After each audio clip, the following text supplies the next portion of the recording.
Who here knows at least one person? It could be a family member or a close friend who has an addiction. Or perhaps you know someone very dear to you who is addicted to alcohol, gambling, perhaps even food. Folks, when the topic of addiction comes up, our minds immediately drift and wander off in one direction. We think of addictions to substances like drugs, including pharmaceutical drugs, and even bad habits like gambling. And here's something else for you to ponder on. Is the word addiction applicable only to substances like alcohol, cocaine, drugs, bad habits like gambling, perhaps even shopping sprees? Is it? You know, that's the norm. That's our understanding for the most part of what an addiction is. But what have you ever thought about other hidden addictions that keep you stuck? My name is Jackie McLean. I'm a clinical hypnotherapist, and I specialize in addictions recovery. Essentially, I help people change bad habits, everything from nail biting to the most serious problems like alcohol, cocaine, cigarettes. And over the years, I've helped thousands of business owners successfully overcome addictions to alcohol, gambling, cocaine, so that they can come back on track and enjoy a successful business. I work locally here in Vancouver in Canada and internationally as well. And in today's show, I have the distinct pleasure of speaking to Lisa Murray. Lisa is from Noosa, Australia. And today, Lisa will give us a totally different spin on addictions. Right? I can promise you folks that this addiction affects most of us, particularly entrepreneurs and business owners. And that is the addiction to procrastination. And for that, Lisa, 2 of Jackie's hands are up there. So before we dive into all the juicy stuff that Lisa will share with us, I want to introduce Lisa Murray to you. Lisa, I'm going to read this. Lisa is the founder of Creativity Lab. She has an MBA in entrepreneurship and leadership. She's an Access Consciousness certified practitioner and lover of living.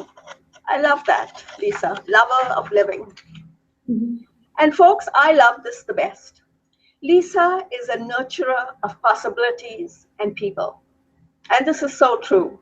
I know this because I have firsthand experience of working with Lisa for the past few months in the various programs that Lisa offers. So thank you for that, Lisa. Lisa calls herself an unconventional business coach. And yes, again, I can attest to that. And I'm also happy to announce that her new book, Stop Waiting, Start Creating, will be launched in 2015. So welcome, Lisa. And thank you for being with me here today. Hi, Jackie. I'm glad to be here. I wonder how much fun we can have. Yes, absolutely. So let's talk briefly about addictions. You know, addictions as it's known to our society today. Because, you know, as a coach, Lisa, as a coach who helps people with addictions recovery, I hear this so often. I have an addictive personality. That's the way I am. I have an addictive personality. That's the way I am. So Lisa, how would you define addiction? It's a very interesting question, Jackie, because, you know, I'm also a writer, and so I often go to the meanings of words and the original meanings of words in particular. And if you take it way, way back, addiction was actually like the act of devoting or the state of being devoted. And if you take it back even further, say to the Roman times, they actually described it as an assignment of debtors in service to creditors. Wow. So there's this, and I know, it's quite amazing when you look at it, right? And so there's actually this energy almost of enslavement. And so when you look at it, it's the things that we make ourselves a slave to. I mean, you know, this reality now, in this time, it's all about, you know, where you're compulsively sort of needing something, whether it be a drug or a, something else, some sort of habit forming substance maybe. That's, how we describe it now. But when you go back, this whole thing of it enslaving you, I think is really interesting, because it's like, it's all of the places and the spaces where we don't allow ourselves to be who we are. We're enslaved by something else or someone else that isn't actually allowing us that choice and that freedom. And that is a choice we make. It's actually, and so when you're saying about people going, oh, got an addictive personality, they're going to hate me for saying this, but in some ways it's a choice, Yeah. And talking of enslaving, we enslave ourselves to so many things. Money is what comes to mind, right? We enslave ourselves to money. We enslave ourselves to our families, or our religion, whatever we stand for, our work, our business, and there's nothing left for me, right? No, and this is the thing, right? And I have been reading, I read this really interesting article on the Huffington Post yesterday by this guy called Johann Hari, H-A-R-I. Yeah. And he was talking about the war on drugs.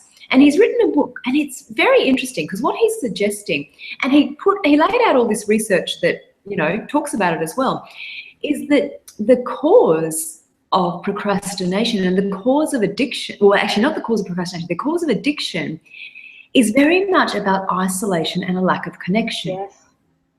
And that for me was really fascinating, because when you think of it, that is exactly what happens when someone gets addicted to whatever it is, right? They isolate themselves, they get less connection with the people around them. And that actually seems to me to be the piece, like it makes perfect sense. And he's not saying it's a definite cause, but because I think, it takes a lot of research to get to the point where, yes, this causes that, rather than it's, all that stuff, And so, but it's very interesting, I think, to look at that, because when I look at, say, the addiction to procrastination, for example, which is what we're going to start talking about today, then there is a thing there where people procrastinate and they're totally not present with themselves. They're not actually, because, and they are in some way, by not doing what they know is required, or, they are isolating themselves in some ways as well. So I think it's very interesting when you start delving into these things, what surface level stuff that the media says is quite different to what actually may be going on. And it's so sad, because in this day of immense technology, like look at us right now. You're in Australia, I'm in Canada, and we are connecting face to face. Exactly. So we have this technology, and yet our society, we struggle with isolation. Yeah, and then you look at it, and then there's an addiction to Facebook, right? Yes. Which is also really interesting. Yeah. And I think it is that people are looking for this connection. They are looking to move beyond that isolation that we have. And I can see why there would be, for many people, an addiction to Facebook and other social media things, just from this particular conversation alone. It makes perfect sense to me, actually. And also, we are trying to connect via Facebook and LinkedIn and whatever, and yet we don't have the essential, which to me, Lisa, is the physical touch. Yeah, well, that's interesting, actually. Yes, right. We don't have the physical touch, which brings me, I know we are probably going in a totally different direction, but it brings me to this. You do this phenomenal work called Access Consciousness, the bars. Would you like to share with us a little bit about that, Lisa? Well, actually the bars for me has been amazing. So it's a whole lot of different, like 32 points that you lightly touch on your head, and it changes the energy of things. And I actually learned bars 8 years ago when I had burnout. And it was really amazing for me, because I had spent thousands and thousands of dollars, and I had tried so many different natural therapies, and I was not really getting much better. It was like that much better. It wasn't that much better. Yeah. And then I learned bars, and it made such a big difference to my body and to my life, actually, because literally all of a sudden I was being more present with me. When we're talking about that isolation and that, all of those things, there's something in this about being very present with yourself. Because if you're present with yourself, you're not going to you're not going to procrastinate because you're here and you're, it's a very interesting thing when you start to play with it all. And bars for me has changed so many things. Like the burnout was really just the start, I get my bars around probably once a week still, 8 years later. Yeah. And you can do it for $300 and then basically you can swap with people all over the world. Yeah. Like when I go traveling, I swap all over the world, which is a really beautiful thing. And it's a lot cheaper than the thousands and thousands of dollars I spent the first time, Yes, of course. And I think one of the gifts of bars actually is that it unwinds those places in our brain where we've decided that we are, because when I said about addiction being a habit, or it's a habit forming sort of scenario, bars unwinds a lot of that. And there are so many what I would have called bad habits in the past that just aren't there anymore because it's gone. I've had my bars run that many times, it's just gone. And I can't tell you, it went on this day at this time, but just not there anymore. So it's a very peaceful, ease-filled way of changing it, actually. And such a wonderful, liberating feeling. Oh, it's beautiful. Yes, very relaxing. Absolutely. Yes. So, Lisa, procrastination. You hear people, when they use the word procrastination about others or themselves, you know, for the most part, it's in this context. Hey, Joe Blow, stop procrastinating. Stop being lazy. Yeah. And personally, I don't believe that, my point of view is I don't think it's about being lazy. No. I personally believe it's a fear. What are your thoughts on procrastination? Like, what is procrastination? Yeah, I'm going to go out on a limb and say, I don't really think it exists. Okay. And I'll talk about this a little bit because, we do put off succeeding, right? We do put off choosing the things that will allow us to succeed or allow us to have money or, all those kinds of things. And I think a lot of that, so I would never call it procrastination. I think it is an unwillingness to be kind to ourselves, an unwillingness to be present with ourselves. And a lot of procrastination is simply self-judgment. People talk themselves into being wrong. Yes. Or talk about themselves as being wrong. And if we actually stopped that, and started to play with the idea of, well, what if I'm not procrastinating? And this is something I learned at Access, and it was awesome for me because I used to think I was a terrible procrastinator. And what I actually realized was I'm just very aware of the future. And so what happens is that if I'm not working on something or not doing something, even if there's a deadline, usually what shows up is either the people who wanted to change their mind, something else going on that it needs to be delayed for, or the timing just isn't right yet. And they're not excuses. And people can look at that and go, oh, they're excuses. Well, they're excuses if that's what you use every single time. But mostly I'm highly, highly productive because I look at it, is it going to work if I do this right now? And when the energy lines up, I know to go ahead with it. And when it's clunky, I go, oh, what else is going on here? And I will actually ask some more questions around that. Because it's really, procrastination as a word, it's all about judgment. Yeah, it is. Right. Yeah. And if we tell ourselves that we're a procrastinator, then we're judging ourselves and we're basically pretending that we're powerless, that we can't change it. Yeah. And what I've seen so many times, because I work with a lot of people on this with Creativity Lab. In fact, probably procrastination is one of the things that started Creativity Lab because I would watch really smart, brilliant people just not do anything and not create anything and not go anywhere. And I was like, wow, what's going on there? And, it's not about being productive either. It's literally about going, okay, what can I create today? What's it going to create if I do that? In the future, and where would I like to start? And if you do it from that space of choice rather than the have to, because I think a lot of procrastination is resistance too. It's people who are just resisting what they think they should do rather than just having the joy of choosing what they'd like to do. So now that we know that procrastination has kept us from moving forward, and we can really have a successful life just by choosing, right?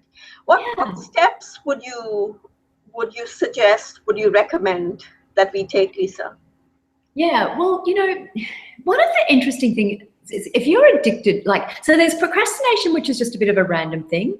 And then there's procrastination where you're procrastinating on everything, right? Yeah. If you're in that second category where your whole life is procrastination, so to speak, then one of the things is I would look at, well, what is it that makes you satisfied? Like, where's the satisfaction in this? Because there must be some energy of satisfaction for you to keep choosing.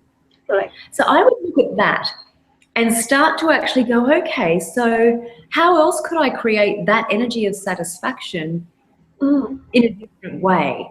So that would be the first thing, because it's like, if you're really present with yourself, and so by that, what I mean is, if you're aware of your body, you can feel your feet on the floor, you can feel your bottom feet, all those kinds of things. If you're very present with your body, first of all, then that's one place to start, because a lot of procrastination is not being present. It's also this thing of, oh, I'm just way off with the fairies, And so being present definitely helps. That's one thing. Then I would look at the whole thing of where you're judging yourself. And the easiest way to get out of judging yourself is literally just to have gratitude for you, because gratitude and judgment can't coexist. Yes, absolutely. Right? Yes. Yeah. So you can only be doing one or the other. So if you go, okay, what can I be grateful to me for today? What can I be grateful for me right now? And, I have been on a, more interesting day to go, oh, I'm grateful I'm procrastinating. Right? I love that. Well, if you don't make yourself wrong for it, then you can choose something else. But if you go, oh my gosh, I'm procrastinating, I'm so bad, I'm so wrong, there's nowhere to go. So in a sense, Lisa, what you're saying is being present and listening to your body. Would that be, Well, if I'm tired, I have this deadline, or I have to do this. I have to take the kids to soccer and hockey, and I have to prepare the meal. But I'm so tired and exhausted, and yet I'm pushing myself through and really not listening to the body. Would it be along those lines? Yeah, there's a couple of things in what you said, because a lot of the time you said, I have to. So that energy of I have to is what brings up the resistance that makes us go, no, I'm not going to, So that's the first thing I would look at, is everywhere you've decided that you have to do something, what if you would be willing to go, okay, so I'm making a choice to take the kids to soccer, or, I'm making a choice to make dinner, or I'm making a choice to be having cheese on toast tonight, Like, it's one of those things of looking at it and going, okay, what choices do I have? And what choices am I willing to make? And choice is so empowering. Well, it is, because the more choices you allow yourself to have, the less procrastination you're going to do. Like, I have probably 20 to 30 projects running at any one time. And I love that because it gives me choice, okay? So there's never a day when there's not at least one of those projects that wouldn't be fun for me to work on. And so therefore there's always choice. And what I would say for people is that if you are really tired, then what if you go, okay, cool, I need some time out. How can I have that? And start to look at that, because, our bodies go through a lot of change. And if we're not kind to them, then you end up like me a few years ago, where I literally, couldn't stay out of bed longer than 3 hours and couldn't talk. So that's maybe not what you're aiming for. And so I would say, yes, listen to your body, because also your body will help you create what you would like to create. Like, I include my body in all of my creation, and I know when I'm done, and I know when I need to stop and just go off and play or rest or whatever. And Lisa, when you just said I have 20 or 30 projects happening at the same time, what came up for me, and I'm sure will come up for the audience, is, oh my gosh, overwhelm. Yes. I hear that so often. I'm so stressed, I'm so overwhelmed, and that's why I procrastinate. So what would you say to that? Yes, I'd love to talk about it. Yeah. So what's interesting about that is that used to be my point of view as well, right? Like, and I was in a class, an Access Consciousness class one day, and I said to Dane, well, because I've got my 5 projects running, what am I supposed to do while I'm waiting? And he's like, what are you waiting for? And I'm like, well, like, nothing's happening with them, because I don't force things. I let things flow. And this is another thing actually we should talk about. But I'll tell the story first, and then I'll go to that. So he's like, what are you waiting for? And I'm like, I don't know. And then he's like, well, you could just keep creating. And I felt so dumb because I was like, oh, of course. And so that's really how the 20 to 30 projects came along. I just kept creating. But see, I don't have a point of view that I have to finish them. Yeah. I don't have a point of view about which ones get finished first. It's literally like, oh, what's next? What can I play with? What would be fun for me? And so it's a very different way of creating to someone who is deadline driven, who is trying to force the outcomes, who's got their bucket list and they're ticking it off as hard and fast as they can. I don't have that intensity of energy in my life. I have a very relaxed approach to it. And so, and because I don't make myself wrong for anything that is created or is not created, it's so different. You don't get the overwhelm. And often overwhelm is you just need to ask a question of, okay, what's next? It's not like I'm trying to work on all 30 projects in one day. Correct, yeah. You know? Yeah, so I just want to talk a little more about the flow and the force because, so I mean, we're a very deadline, goal-driven society as a whole. Yeah. And what I see is that that's one of the things that actually sends people into these addictive kinds of states because that's not a space of being. It's not a space of, you know, knowing who you are. It's a space of stress and pressure. And for me, it's like if you take all that stress, I can't say that today, stress and pressure off, then what shows up is this whole possibility of choice that we've been talking about. So, you know, it's like a few simple things we've talked about today. If you were just to allow yourself to be enough, you know, to not make yourself wrong for not always being enough, because that's the thing people do all the time. And that's what leads, you know, to the procrastination, because they think they should do things, but it's in the should. If you didn't have a should in there, it's like, well, would I like to do this or not? Would it be fun for me or not? You know, and that will make a big difference. And Lisa, can you talk a little bit about creating? Because I don't think many people, and until I started working with you, I really didn't have an idea what creating meant. You know, we have this thing, I have this degree and I have to go and work 9 to 5 and that's not sufficient. So I have to do 9 to 9 and I have to go. And we don't have the sense that we are creators. So could you touch on that, please, Lisa? Yeah, for sure. Yeah, it's really quite fun actually, because that point of view you just described used to be mine. It was like, how much harder can I work, you know? And I enjoy working. Like, I have to say, I love it. It's fun for me. And what I've realized is I enjoy it when I can create something that, for me, adds something greater to the world, you know? And a lot of people are sort of like a little rat on a treadmill in that what they're creating is not actually giving them any internal joy and satisfaction. And I think this is where a lot of the self-destructive behaviors come from, is that space where they're not creating for the joy of it, they're creating for the have-to of it. So when we talk about creating, every single second of your life, you're creating something. But most of us do it unconsciously. Most of us choose what we're creating, okay? I choose what I'm creating. And sometimes I'm creating craziness because I just say yes to too many things, right? But it's still a choice, and I still look at what's it going to create in the future. And most of us are on autopilot, and we don't realize that we have a choice. And you can start with really small things. Like if you think, because creating is not the same as being creative, actually. I just want to point that out as well, because a lot of people go, oh, but I'm not creative. What are you talking about? And I'm like, well, being creative is simply about joining the dots in a different way to what most people would. You know, that's one very simple version of it.